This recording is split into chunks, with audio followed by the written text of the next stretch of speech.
नमस्कार, स्वागत आप सभी का एबीपी गंगा के इस न्यूज बुलेटिन में। न्यूज एट 4 में आपके साथ मैं राजेंद्र देव। मिशन 2022 के लिए मुख्यमंत्री योगी आदित्यनाथ ताबड़तोड़ दौरे कर रहे हैं।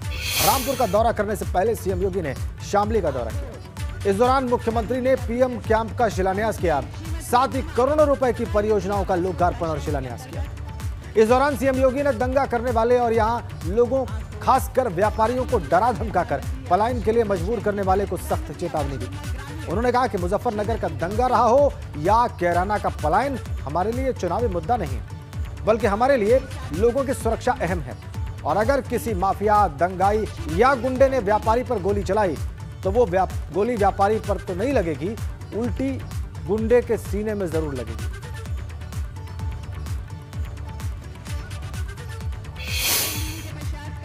नगर का दंगा रहा हो या फिर कैराना का पलायन,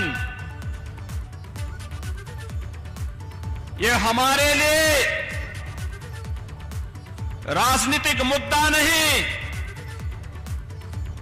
बल्कि प्रदेश और देश के आन मान और शान पर आने वाली आंच का मुद्दा रहा है। और हम लोग जब सत्ता में नहीं थे तब भी हम लोग कहते थे कि इस प्रकार की कायराना हरकतों को हम स्वीकार नहीं करेंगे। और सत्ता में आए तो अपराध और अपराधियों के प्रति जीरो टॉलरेंस की नीति के तहत कार्य प्रारंभ हुआ।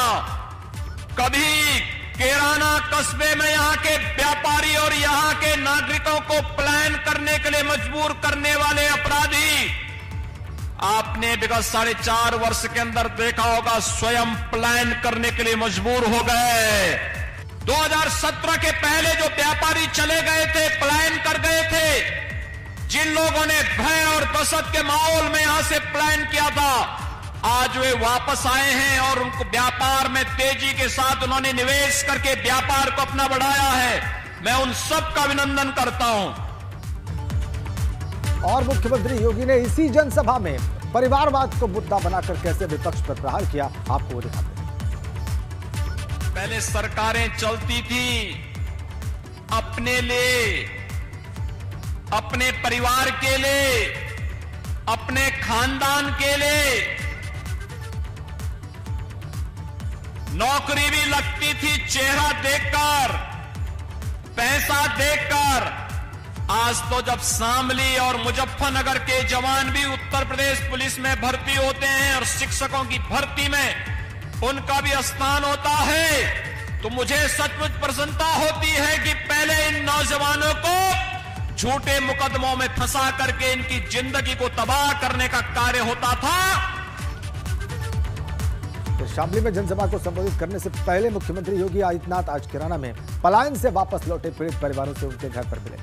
इस दौरान सीएम योगी के साथ प्रदेश अध्यक्ष स्वतंत्र देव सिंह, कैबिनेट मंत्री सुरेश राणा भी मौजूद रहे। सीएम ने पीड़ितों से बातचीत की और उनकी तमाम समस्याओं को सुना। पीड़ित परिवार भी सीएम को अपने पास देखकर बहुत खुश नजर आए और उनकी तारीफ की। सीएम ने पीड़ित परिवार से मुलाकात के बाद कहा कि इन लोगों को प्रताड़ित कर पलायन के लिए मजबूर किया गया था, लेकिन अब सारे परिवार वापस लौट चुके हैं और यहाँ विकास का भी काम हो रहा है। और कुछ उन परिवारों के साथ भी मैंने संवाद किया है जो पिछली सरकारों के राजनीतिक अपराधीकरण के शिकार हुए थे। उसमें से ज्यादातर परिवार वापस आ चुके हैं, उनमें एक विश्वास जगा है और हमारी सरकार ने इस बात के लिए यहाँ के हर एक परिवार को आश्वस्त किया है कि सरकार अपराध और अपराधियों के प्रति जिस जीरो टॉलरेंस की नीति के तहत कार्य कर रही थी, वह हमारी रणनीति निरंतर आगे भी चलेगी। और यही आश्वासन देने के लिए आज मैं स्वयं इस कैराना कस्बे में भी आया हूं। यहाँ की जो मांग थी कि यहाँ पर अक्सर जाम होता है, आज बाईपास बन रहा है, औद्योगिक इकाइयों का यहाँ पर पुनर्गठन के साथ साथ नई इकाइयाँ लग रही हैं। काफ़ी बड़े पैमाने पर यहाँ की जो औद्योगिक प्राधिकरण है उसके माध्यम से विकास और निवेश की जो संभावनाएं यहाँ पर बनी है, उसके माध्यम से बहुत सारे लोगों को स्थानीय स्तर पर ही रोजगार मिलना प्रारंभ हुआ है। आगे बढ़ते हैं। प्रयागराज में यूपी भाजपा के चुनाव प्रभारी धर्मेंद्र प्रधान और निषाद पार्टी के अध्यक्ष संजय निषाद के बीच मुलाकात हुई। सर्किट हाउस में दोनों नेताओं के बीच इस मुलाकात में विधानसभा चुनाव में गठबंधन, सीट शेयरिंग और आरक्षण पर चर्चा हुई। डॉक्टर संजय निषाद के मुताबिक बातचीत सकारात्मक रही। वहीं धर्मेंद्र प्रधान का कहना है कि निषाद पार्टी को उचित सम्मान मिलेगा। मुलाकात के दौरान आरक्षण को लेकर भी जल्दी ही निषाद पार्टी के नेताओं के बीच बैठक कराने का वादा किया गया। यहां पर आपको बताएं कि यूपी विधानसभा चुनाव से पहले निषादों के लिए अलग आरक्षण की मांग को लेकर कोई बड़ा फैसला लिए जाने का संकेत भी दिया गया।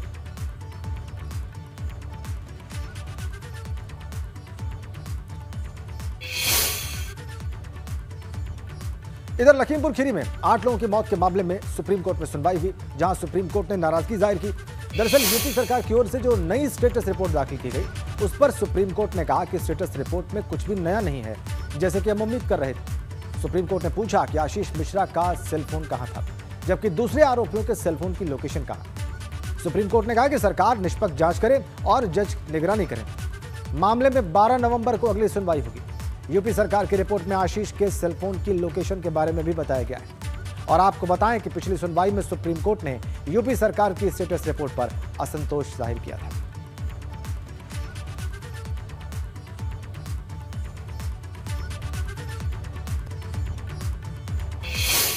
धर्मांतरण के मामले में एटीएस ने बड़ा खुलासा किया है।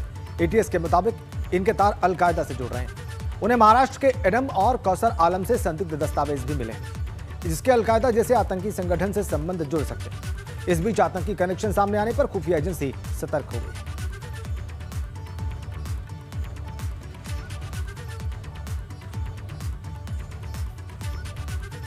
खुफिया एजेंसियां सतर्क, आतंकी कनेक्शन सामने आने पर। अब्दुल्ला गौतम को गिरफ्तार किया गया यूपी एटीएस के द्वारा नोएडा से, और अब अलकायदा से जुड़ते नजर आ रहे हैं अवैध धर्मांतरण मामले के तार। अगली खबर गाजियाबाद से है। होटल में शख्स ने आत्महत्या कर ली है। आत्महत्या से पहले व्यक्ति ने एक वीडियो भी बनाया है और इस बातचीत में बहुत परेशान दिख रहा था। वीडियो बनाकर व्यक्ति ने माता पिता से माफी मांगी है। होटल के कमरे से शराब की बोतलें बरामद हुई हैं। पैसों के लेन देन का सारा मामला बताया जा रहा है।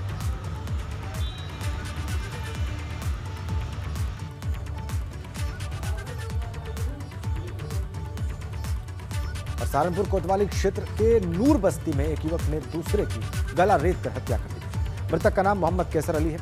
वो सुनार का काम करता था। इसे हारून नाम के शख्स ने मारा है। फिलहाल हत्यारे को पुलिस ने गिरफ्तार कर लिया है और हत्या की वारदात सीसीटीवी में कैद है।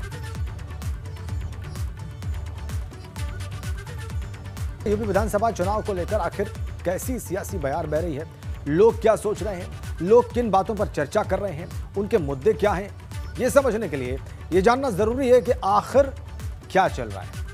और अब हम आपको ले चलते हैं बरेली के हमारे संवाददाता अनूप मिश्रा के पास, जो सीधे आम लोगों से बात करेंगे, पूछेंगे कि 2022 चुनाव से पहले उनके दिलो दिमाग में क्या चल रहा है।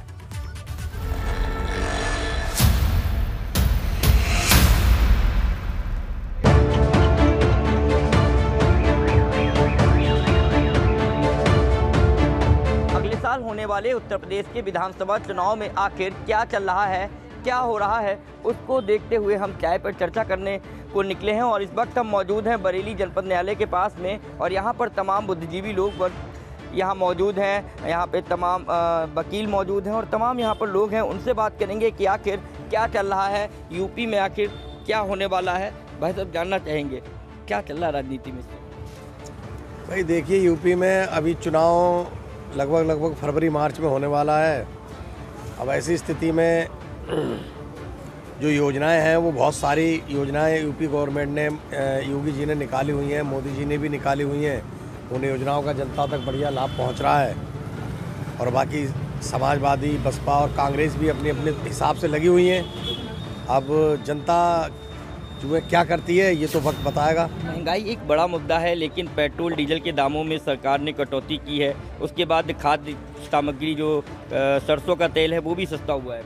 नहीं, उस तरीके से सस्ता नहीं हुआ है जिस तरीके से महंगा हुआ था, लेकिन हाँ अब सस्ता हो गया। जैसे जैसे चुनाव आ रहे हैं, वो ये चुनावी सस्ते हुए महंगाई कम करना है या वास्तविक कदम उठाए गए हैं महंगाई कम करने के लिए, ये जनता देखेगी, तय करेगी। क्या लगता है योगी जी का जो हिंदुत्व है वो काम आएगा?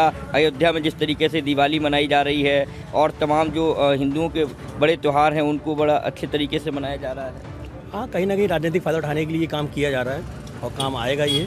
लेकिन फिर भी जनता सब देखेगी कहाँ महंगाई बढ़ी है, कहाँ घटी है, क्या हमको योजना का लाभ मिला है, नहीं मिला है। उस पर विचार करने के बाद अभी तो ये प्रक्रिया बनाई जा रही है, देखा जा रहा है, फिर आगे इसमें कुछ कार्रवाई होगी। क्या लग रहा है उत्तर प्रदेश में आने वाले चुनाव में क्या लगता है कि परिवर्तन होगा इस बार?